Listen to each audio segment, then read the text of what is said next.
Assalamualaikum warahmatullahi wabarakatuh. Perkenalkan, saya Nur Santi dari Fakultas Ekonomi dan Bisnis, semester 4 kelas weekend Karawang. Halo teman-teman, di sini akan saya jelaskan lebih jelas lagi mengenai anggaran produksi.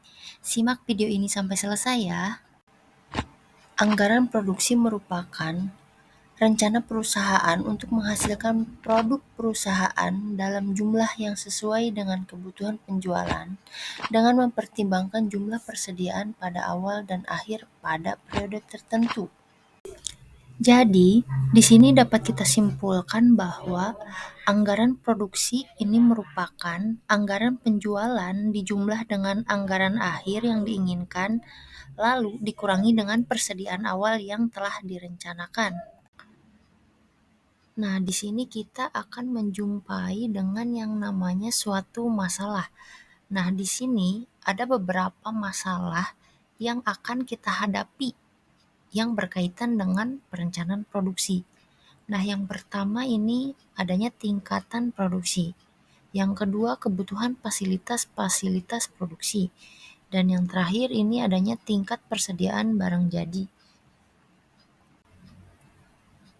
Adapun tujuan untuk menyusun anggaran produksi ini yang pertama, untuk menunjang kegiatan penjualan sehingga barang dapat disediakan sesuai dengan yang telah direncanakan.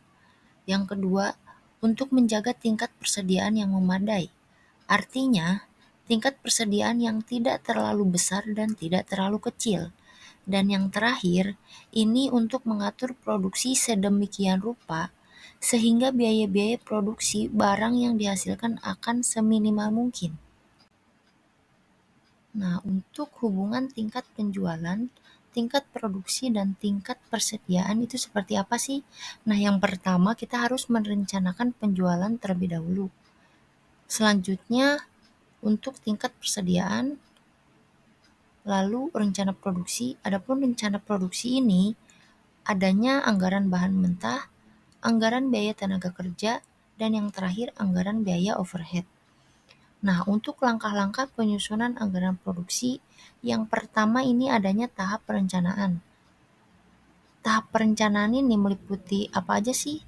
Nah, yang pertama ini untuk menentukan periode waktu yang akan dipakai sebagai dasar dalam penyusunan bagian produksi. Dan untuk menentukan jumlah satuan fisik dari barang yang harus dihasilkan. Nah, ini tahap selanjutnya adanya tahap pelaksanaan. Tahap pelaksanaan ini untuk menentukan kapan barang akan diproduksi, di mana barang yang akan diproduksi, untuk menentukan urutan-urutan proses produksi. Yang keempat, untuk menentukan standar penggunaan fasilitas-fasilitas produksi untuk efisiensi. Yang kelima, untuk menyusun program tentang penggunaan bahan mentah, buruh servis, dan peralatan. Yang keenam, ini untuk menyusun standar biaya produksi. Dan yang terakhir, ini untuk membuat perbaikan-perbaikan jika diperlukan. Nah, untuk contohnya di sini ada PT Makmur Sentosa menetapkan penjualan pada tahun 2014 sebesar 142.000 unit dengan rincian per bulan sebagai berikut. Nah, bulan Januari ada 15.000, Februari 16.000, Maret 16.000, April, Mei, Juni, Juli sampai Desember di sini sudah tertera ya kuantiti volumenya. Sementara itu diketahui persediaan awal ada 20.000 unit dan persediaan yang akan direncanakan pada akhir tahun anggaran adalah 15.000 unit. Nah, untuk cara jawabnya di sini kayak rumus sebelumnya tadi, untuk penjualan yang direncanakan ada 142.000 ditambah dengan persediaan akhir tahun yaitu 15.000, lalu dikurangi persediaan awal tahun yaitu 20.000. Jadi untuk total keseluruhannya setelah diakumulasi itu adalah 137.000. Nah, untuk metode produksi stabil ini merupakan suatu metode produksi di mana perusahaan menetapkan volume penjualan yang relatif sama dari bulan ke bulan. Tahapan menyusun anggaran produksi stabil Yang pertama, itu membagi volume produksi yang direncanakan dengan banyaknya periode produksi. Apabila menghasilkan angka desimal, maka dilakukan pembulatan dan kekurangannya ditambahkan pada periode yang dianggap tinggi penjualannya. Yang kedua, menentukan volume persediaan akhir dengan rumus persediaan akhir volume produksi ditambah persediaan awal dikurangi dengan volume penjualan. Nah, di sini untuk uraian secara lengkapnya dari pertanyaan yang sebelumnya telah dijelaskan. Nah, untuk bulan Januari sampai bulan Desember, di sini sudah ada nominal yang telah dihitung berdasarkan rumus yang tadi, volume produksi ditambah persediaan awal, lalu dikurangi volume penjualan, dengan total akumulasi 137.000. Yang kedua ini merupakan metode fleksibel. Metode ini adalah suatu metode produksi di mana perusahaan menetapkan volume produksi yang berubah terus dari bulan ke bulan.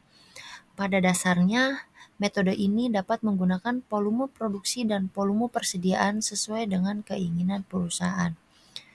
Untuk contohnya sendiri, ada PT Makmur Sentosa merencanakan produksi dalam tahun 2014 sebanyak 137.000. Dengan menggunakan metode persediaan fleksibel, tentukan volume produksi per bulan selama tahun 2014 apabila diketahui persediaan awal 17.000. Nah, untuk menjawabnya, di sini angka 17.000 kita pasang di tabel yang pada kolom Desember, lalu di persediaan di kolom akhir. Nah, untuk tabel berikutnya, angka 17.000 ini kita pindahkan ke awal di bulan Januari.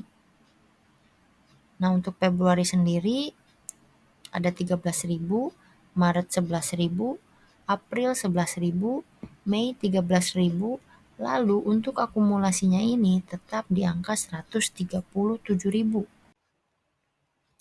Sekian penjelasannya, mohon maaf apabila ada kesalahan dalam memaparkan materi, dan semoga apa yang telah disampaikan dapat bermanfaat. Sekian dan terima kasih. Wassalamualaikum warahmatullahi wabarakatuh.